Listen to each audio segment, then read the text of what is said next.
Hey, what's going on, guys? My name is Alex, and I wanted to do a review of my new mouse. It's going to be the Logitech G600, looking nice with the 12 buttons on the side there.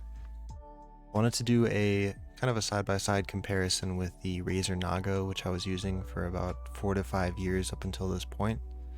I've been using the G600 for about a month now, so I think I can give a proper assessment of what it can do and how it matches up to the Razer Naga. So let's get into it. So we're going to be judging each of these mice on about 4 or 5 different things, and at the end I'll tell you which mouse you should get based on what you're planning on doing in the future. The first thing is going to be price. The second one is going to be buttons, because that's the main thing that people get these mice for, is these buttons on the side, buttons on the top, stuff like that. Another thing is going to be hardware reliability, which one is more durable and longer lasting. The other one is going to be software reliability, because they both come from different manufacturers. They each have different software, stuff like that. The last thing is going to be kind of an overview of everything to see which mouse you should get. So going off the first thing, the price. The Razer Naga is going to be $99.99. Does not go on sale too often, so most of the time you're going to see it at this price here. The G600 is going to be $59.99, and that's retail. It does go on sale pretty often to $44.99. It's actually on sale right now for $44.99 at the time of this recording. So based on that, you would say that the G600 is the better mouse. It is about half the price, really, and you're doing about the same stuff. You have 12 buttons here, 2 buttons on the top, and you actually have another button on the side for this one. With the Razer Naga, you can switch out the sides here, but typically you're going to be using the 12 buttons. So, Logitech's winning in that section. Next section is going to be the buttons. This is kind of personal preference. The Razer Naga over here has kind of a canyon setup, where the G600 has a kind of 2 sections here. The benefit to having these 2 sections is if these 6 buttons are things that you need to press very quickly right after another, you are going to be able to use those a little bit faster than the stuff over here. The benefit to having the buttons like this on the Naga, where they are a little bit more easily accessible but more spread out, is going to be if someone uses a ability on you and you need to respond to it really quickly. If your thumb is over here, having to get to here is going to be quicker with the Naga than if you try to get from here to here on the Logitech mouse. Just going to be quicker on the Naga because there isn't this little barrier here. But that's really the only thing that I could find. I like the Naga a little bit better just because it's a little bit more fluid. I can move my thumb a little bit more fluidly through these buttons. On top of that, the 2 buttons on top of here are a little bit easier to get to. This back button here is a little bit more raised. Now again, this is all personal preference. If you want to put a little bit more effort into having to get to this button, you don't want to click it by accident or anything like that, this is the better option for you. On top of that, the buttons on the Naga, you have to put a little bit more effort into clicking them. I found myself when I switched from clicking these 2 on the Naga to clicking these 2 on the G600, found myself clicking a bunch of stuff randomly because I just kind of rest my fingers here.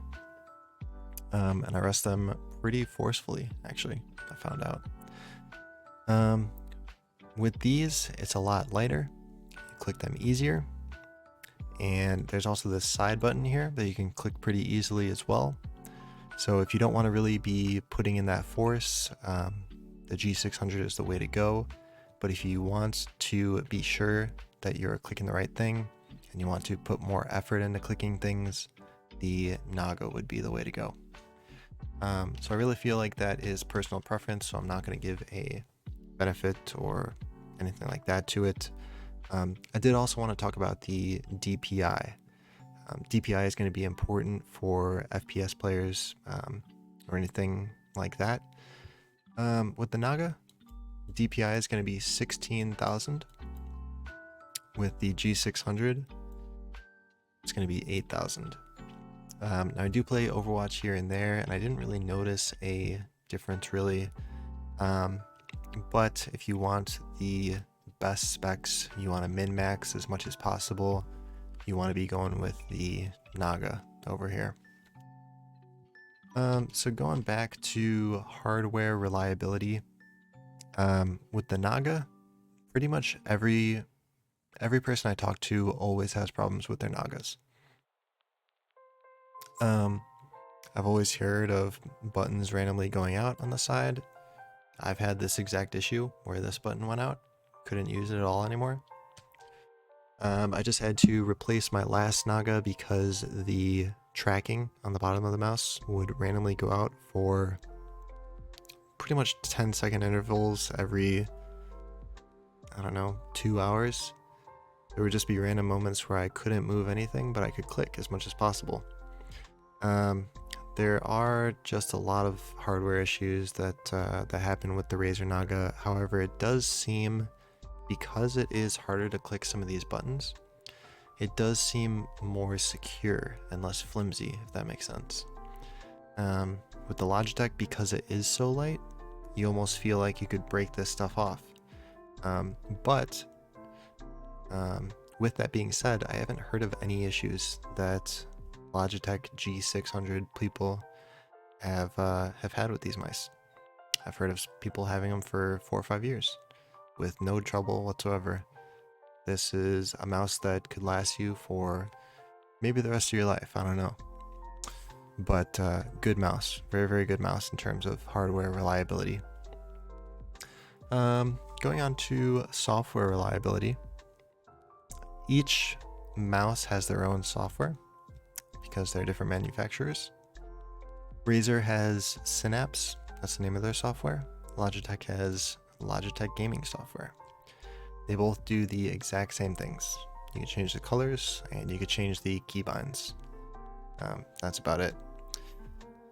If you are very into aesthetics, the Synapse I think looks a little bit better. But as far as that, no huge difference. But I will say, in terms of software reliability, there are issues with both of these. They happen on both mice, but you'll be playing a game and you'll try to use the buttons on the side of the mouse and they'll randomly just not work. When you go back to the app, they'll be blank, and then after some time, all of the keybinds will pop back up and your mouse will be fine. And that is just something that happens with both of these. Found it on Synapse, I found it on Logitech. But I will say, with Logitech it happens a lot more. Happened probably 4 or 5 times in the month that I've had this mouse. With the Razer Nagas, I rarely saw the issue, maybe months, maybe almost a year that I haven't had that issue. So, you know, it can suck if you're in the middle of a game and all of your buttons are just broken. So in terms of software reliability, the Razer Naga has to win, just based on that. Software is just better. Moving on to a kind of like an overview.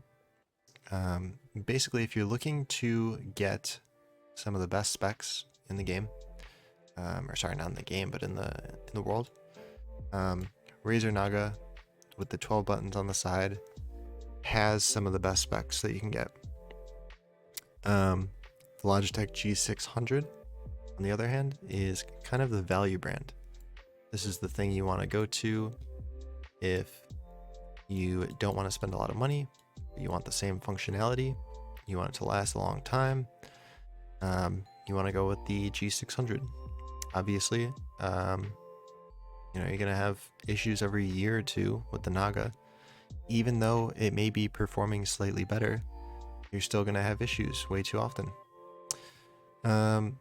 Let's see. We'll put performance.